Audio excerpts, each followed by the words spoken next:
Hello दोस्तों, स्वागत है आपका एग्जाम स्टडी विद संगीता में। दोस्तों, आज के इस वीडियो में हम प्रैक्टिस करने वाले हैं भारतीय इतिहास से एक मोस्ट इम्पॉर्टेंट टॉपिक की। आज हम बात करेंगे महाजनपद काल से बनने वाले मोस्ट इम्पॉर्टेंट क्वेश्चन को। देखिए, ये भारतीय इतिहास से पार्ट 7 है और महाजनपद काल का दूसरा पार्ट है। ठीक है, इससे पहले के जितने भी हिस्ट्री यानी कि भारतीय इतिहास के वीडियो हैं, आप उन्हें प्लेलिस्ट में जाकर पढ़ सकते हैं, उनकी प्रैक्टिस कर सकते हैं। दोस्तों, आप किसी भी एग्जाम की तैयारी कर रहे हो, चाहे वो रेलवे का एग्जाम हो, एसएससी के एग्जाम हो या फिर किसी स्टेट लेवल का एग्जाम, जहां भी इतिहास एक मोस्ट इम्पॉर्टेंट टॉपिक बनकर आता है, वहां महाजनपद काल से क्वेश्चन पूछे जाते हैं।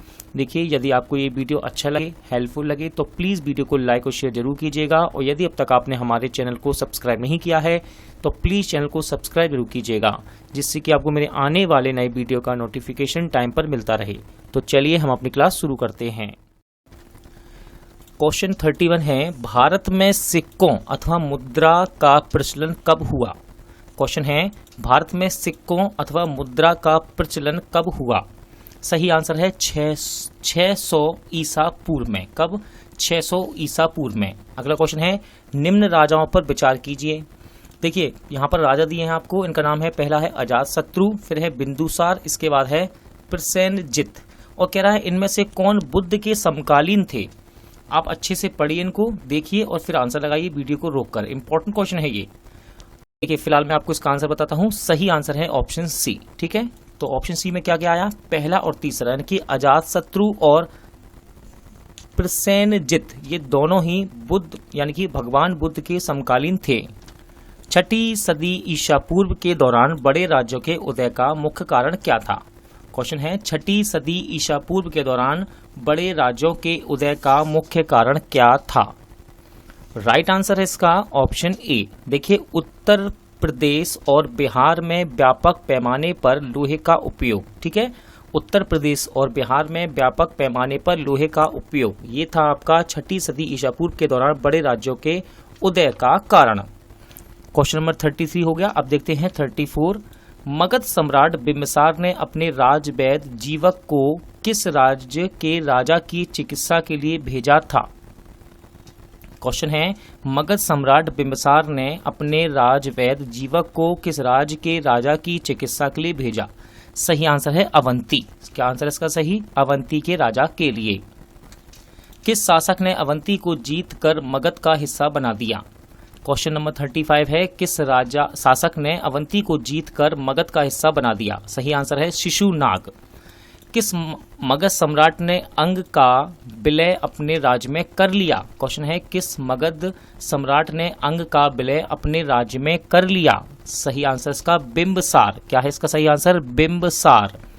नेक्स्ट क्वेश्चन देखते हैं, शिशुनाग ने किस राज्य का विलय मगध साम्राज्य में नहीं किया? क्वेश्चन है, शिशुनाग ने किस राज्य का विलय मगध साम्राज्य में नहीं किया? तो राइट आंसर इसका काशी। नेक्स्ट क्वेश्चन है, काशी और लिच्छवी का विलय मगध साम्राज्य में किसने किया? क्वेश्चन क्या है? क्वेश्चन है, काशी और लिच्छवी का विलय मगध साम्राज्य में किसने किया? सही आंसर है अजातशत्रु। अजातशत्रु। मगध साम्राज्य के बारे में कौन सा सही नहीं है? देखिए, कथन दिए हुए हैं, कह रहा है मगध साम्राज्य के बारे में कौन सा सही नहीं है। आप इसको पढ़ सकते हैं, वीडियो को रोककर, और आंसर लगा सकते हैं। फिलहाल मैं आपको सही आंसर बताता हूं, ऑप्शन डी, इनमें से कोई नहीं। ठीक है, इनमें से कोई भी सही नहीं है। पुराणों एवं महाकाव्य के अनुसार इसकी स्थापना बृहदरथ ने की, सही नहीं है। महापद्मानंद ने इसे सर्वाधिक विस्तार प्रदान किया तथा सर्वछत्रतक एवं एकराट की उपाधि धारण की, सही नहीं है ये भी। गिरिव्रज, राजगृह, पाटलिपुत्र और वैशाली क्रमशः इसकी 4 राजधानियां बनी, ये भी सही नहीं है, क्योंकि ऑप्शन है इनमें से कोई नहीं। ठीक है, चलिए अगला क्वेश्चन देखते हैं। सिकंदर के आक्रमण के समय उत्तर भारत पर निम्नलिखित राजवंशों में किस एक का शासन था? क्वेश्चन आपके सामने है, सिकंदर के आक्रमण के समय उत्तर भारत पर निम्नलिखित राजवंशों में किस एक का शासन था? सही आंसर है नंद वंश। कौन सा वंश था ये? नंद वंश। निम्नलिखित में से कौन सा ईसा पूर्व छठी सदी में प्रारंभ में भारत का सर्वाधिक शक्तिशाली नगर राज्य था? क्वेश्चन है आपके सामने, निम्नलिखित में से कौन सा एक ईसा पूर्व छठी सदी में प्रारंभ में भारत का सर्वाधिक शक्तिशाली नगर राज्य था? तो ये था मगध। ठीक है, देखिए दोनों ही क्वेश्चन 40 नंबर और 41 दोनों ही यूपी पीसीएस में पूछे गए हैं, ध्यान रखिएगा। यूपीएससी में पूछे गए हैं, इस बात का ध्यान रखिएगा। निम्नलिखित में से कौन कौन से भारत पर ईरानी आक्रमण के प्रभाव के रूप में माना जाता है?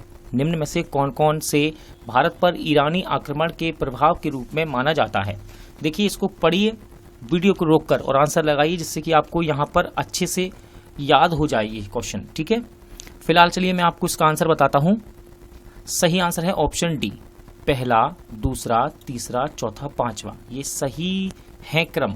तो देखिए खरोष्ठी लिपि का प्रचार, फिर है अभिलेख उत्कीर्ण करने की कला का प्रचार, इसके बाद है ईरानियों की छत्र प्रणाली का प्रचार, फिर है घंटा आकार के गुम्बज की कला का प्रचार, फिर है स्त्री अंग रक्षकों की नियुक्ति। चलिए नेक्स्ट क्वेश्चन देखते हैं। इनमें से कौन सा एक सिकंदर के आक्रमण का प्रभाव नहीं था? इनमें से कौन सा एक सिकंदर के आक्रमण का प्रभाव नहीं था? वीडियो को रोकिए, पढ़िए, बड़े बड़े ऑप्शन हैं इसलिए मैं आपसे कह रहा हूँ वीडियो को रोककर पढ़िए इनको। चलिए आंसर बताता हूँ इसका। सही आंसर है ऑप्शन डी, उसने भारत को यूनान का रियासत बनाया। उसने, यानी कि सिकंदर की बात कर रहा है, भारत को यूनान की रियासत बनाया, ये प्रभाव में नहीं है। अगला है निम्नलिखित में से किस राज्य में गणतंत्रात्मक शासन व्यवस्था नहीं थी? क्वेश्चन है निम्नलिखित में से किस राज्य में गणतंत्रात्मक शासन व्यवस्था नहीं थी? सही आंसर है ऑप्शन डी, मगध में। कहाँ? मगध में। निम्नलिखित में से किसे सेनिया, नियमित और स्थायी सेना रखने वाला कहा जाता था? निम्नलिखित में से किसे सेनिया, यानी कि नियमित और स्थायी सेना रखने वाला कहा जाता है? सही आंसर है इसका बिम्बसार। ठीक है, बिम्बसार। अगला क्वेश्चन है निम्नलिखित में से किसे उग्रसेन, यानी कि भयानक सेना का स्वामी कहा जाता था? इंपॉर्टेंट क्वेश्चन है। निम्नलिखित में से किसे उग्रसेन, यानी कि भयानक सेना का स्वामी कहा जाता था? राइट आंसर है ऑप्शन ए, महापद्मानंद। ठीक है, इसको भयानक सेना का स्वामी कहा जाता था। डेरियस फर्स्ट ने 516 बीसी में सिंधु के तटवर्ती भूभाग को जीतकर उसे ईरान का 20वां क्षत्रपी, यानी कि प्रांत बनाया। उससे कितना राजस्व प्राप्त होता था? राइट आंसर है ऑप्शन ए, 360 टैलेंट। ठीक है, 360 टैलेंट। निम्नलिखित में से कौन सिकंदर के साथ भारत आने वाले इतिहासकार नहीं थे? निम्नलिखित में से कौन सिकंदर के साथ भारत आने वाले इतिहासकार नहीं थे? सही आंसर है ऑप्शन डी, हेरोडोटस। ये सिकंदर के साथ भारत आने वाले इतिहासकार नहीं थे। अगला क्वेश्चन है महाजनपद काल में श्रेणियों के संचालक को कहा जाता था? क्वेश्चन है आपके सामने, महाजनपद काल में श्रेणियों के संचालक को कहा जाता था? आंसर है श्रेष्ठिन कहा जाता था। दोस्तों ध्यान रखिएगा। गृहपति का अर्थ है, क्वेश्चन है गृहपति का अर्थ है, सही आंसर है धनी किसान। ठीक है, गृहपति का मतलब क्या है? धनी किसान। देखिए यहाँ पर सूची 1 और 2 दी है। अब हमें यहाँ पर इनका संबंध बनाना है, कौन किससे संबंधित है। वीडियो को रोकिए और इसका आंसर लगाइए। आपको एक से दो क्वेश्चन तो याद होने ही होंगे यहाँ से, और जब सही लगा लेंगे तो पूरे याद हो जाएंगे। देखिए सही आंसर इसका ऑप्शन ए।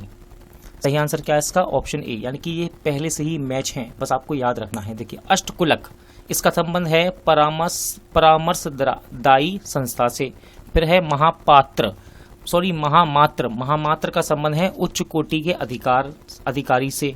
फिर है बलि साधक, इसका संबंध है किसानों से कर वसूल करने वाला अधिकारी है ये। फिर है सोलिकिक यानी कि शुल्काध्यक्ष, इसका संबंध है शिल्पियों व व्यापारियों से शुल्क या चुंगी वसूली करने वाला ये अधिकारी है। मगध के किस प्रारंभिक शासक ने राजरोहण के लिए अपने पिता की हत्या की एवं इसी कारणवश अपने पुत्र द्वारा मारा गया? बहुत ही ज्यादा इंपॉर्टेंट क्वेश्चन है, यूपी पीसी से पूछा गया है, रेलवे में भी पूछा गया है और एसएससी में भी ये क्वेश्चन रिपीट होता है, ध्यान रखिएगा।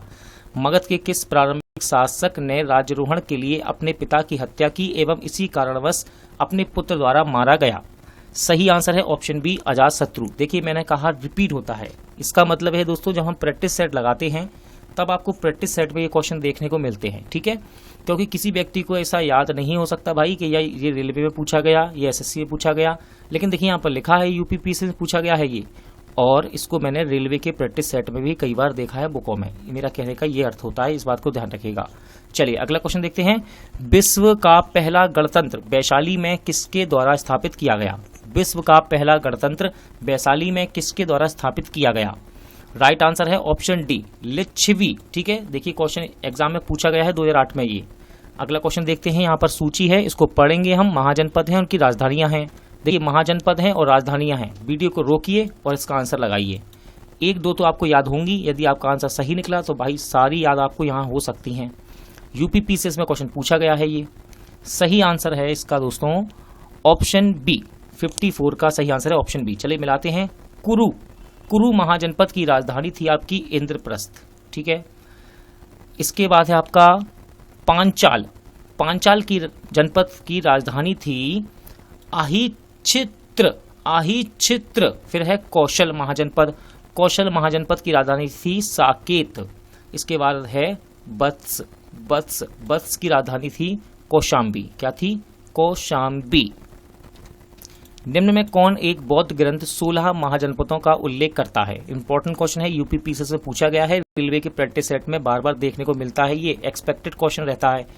एक बौद्ध ग्रंथ 16 महाजनपदों का उल्लेख करता है, तो इसका राइट आंसर है ऑप्शन ए, अंगुत्तर निकाय बौद्ध ग्रंथ है जो कि 16 महाजनपदों का उल्लेख करता है। अगला क्वेश्चन है, 6ठी शताब्दी ईसा पूर्व का मत्स्य महाजनपद स्थित था। यूपी पीसीएस में क्वेश्चन पूछा गया है, ये ध्यान रखिएगा।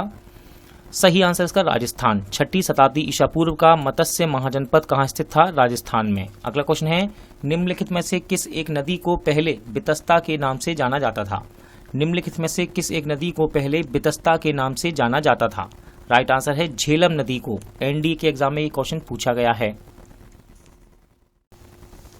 दोस्तों आज का प्रैक्टिस सेट यहीं एंड होता है। उम्मीद करता हूं आपको सभी क्वेश्चन अच्छे लगे होंगे, समझ आए होंगे। पूरा वीडियो देखने के लिए धन्यवाद। जल्द मिलते हैं नेक्स्ट वीडियो के साथ।